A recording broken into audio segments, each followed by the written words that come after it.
Hey, Andy here from buildahottub.com. In this video, we're going to talk about building a DIY cold plunge pool. So let's go ahead and take a look.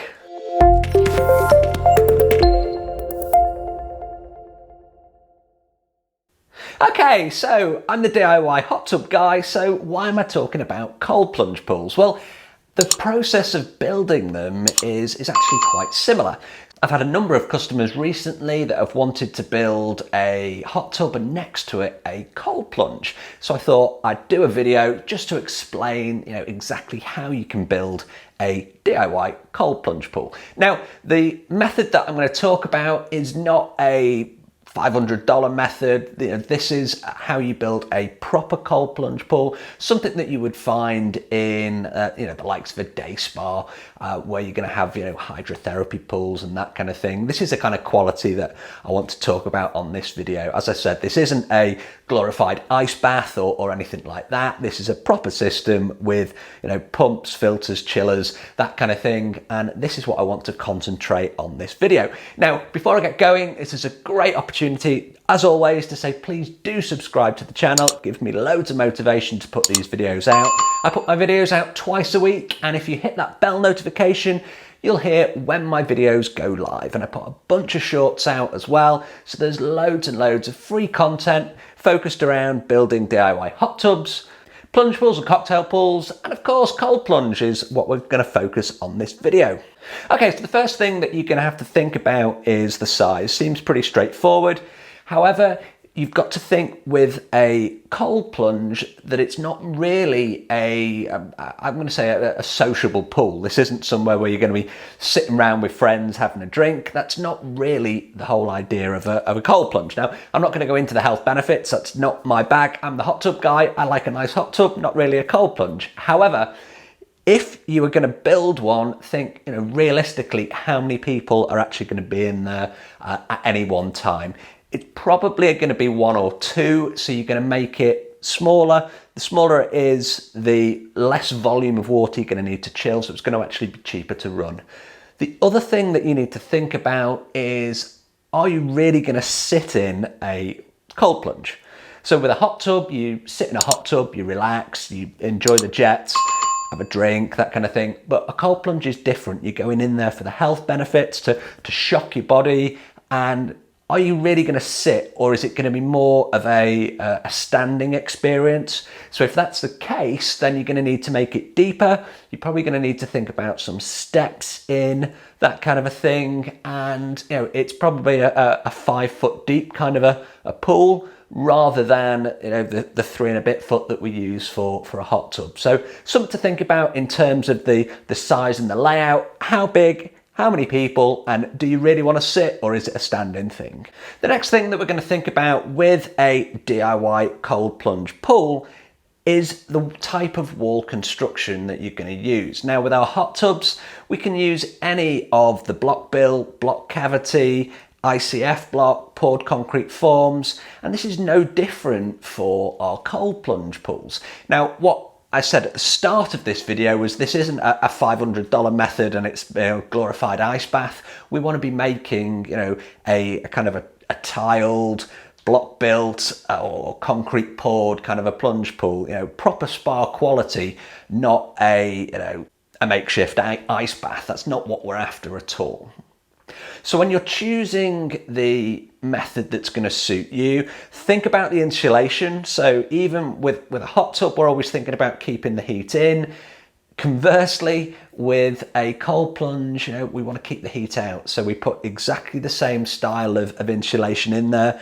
Maybe put it into the walls, into the cavity if you're doing a block cavity, in between the rebar and the pipework if you're doing a poured form. And I'll put a link to the different types of wall construction underneath this video, where you can read all of the different options, and then you make a decision based on your own skills. So for me, I'd probably do block because I find block easier. If you're really good at woodwork, then you might go for a poured form. And definitely the favourite at the moment seems to be those ICF blocks, which is Lego for adults in the DIY industry. It's great stuff, fits together super easy, and you then just fill it full of concrete and you've got your insulation, you've got your structure in there. It's a really good building method. However, it's not the cheapest, so just bear that in mind. Now, because we're looking for a kind of a spa grade DIY cold plunge here, we're going to need some plumbing, and the plumbing I'm actually going to make available as a kit, and I'll put a link to that kit under this video as well. What the kit will comprise of is a circulation pump, a filter, some pipe work, the connections that you need, because what we want to do here is actually filter and chill the water. We don't want to have this as a single-use tub. Now, I've done videos previously on single-use tubs, which are essentially bathtubs, and that's not what we want to create here. We want to create something that is spa grade, that is going to be able to be used multiple times. We can chill it down, we can filter it, so you are going to need some sanitation in there as well. Whether you opt for chlorine, whether you opt for salt, it's totally up to you. UV and active oxygen, that will also work for you. However, you are going to want some form of sanitation in there to clean that water so that you don't have to empty and refill, because it's not the best use of water and it can get costly doing it that way. So the plumbing kits that will be available will have a pump, a filter, they'll have some pipes, they'll have the returns that you need. It's a pretty straightforward setup in terms of the plumbing. It'll look something like this behind me here, and that will give you the kit that you need to chill down. Now, the chiller itself, I'll put a link on one that I recommend from Amazon.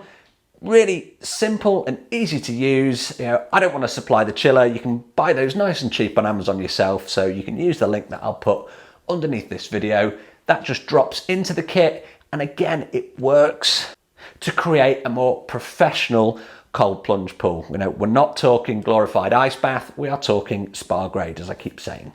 And lastly, how are you going to finish your DIY cold plunge pool? Are you going to use tiles? I love tiles. I love the small swimming pool mosaic tiles. I think they look fantastic. And that would definitely be my recommendation. Of course, you can skim the surface flat. You can paint it with a swimming pool grade paint.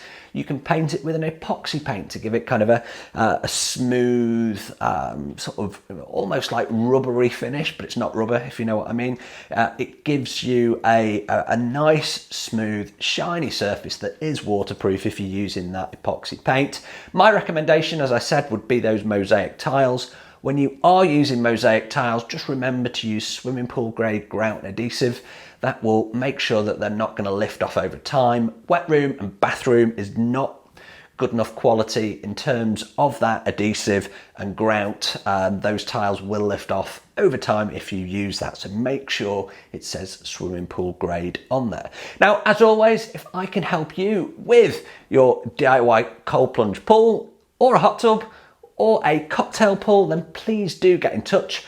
Always happy to hear from you. Please do subscribe to the channel. As I said, gives me loads of motivation to make these videos. And if you do have any questions, hit me up in the comments. Always happy to hear from you. I hope you found this short video useful, and I will see you on the next video. If you've liked this video, please do like, share, and subscribe to the channel. I'll see you on the next video.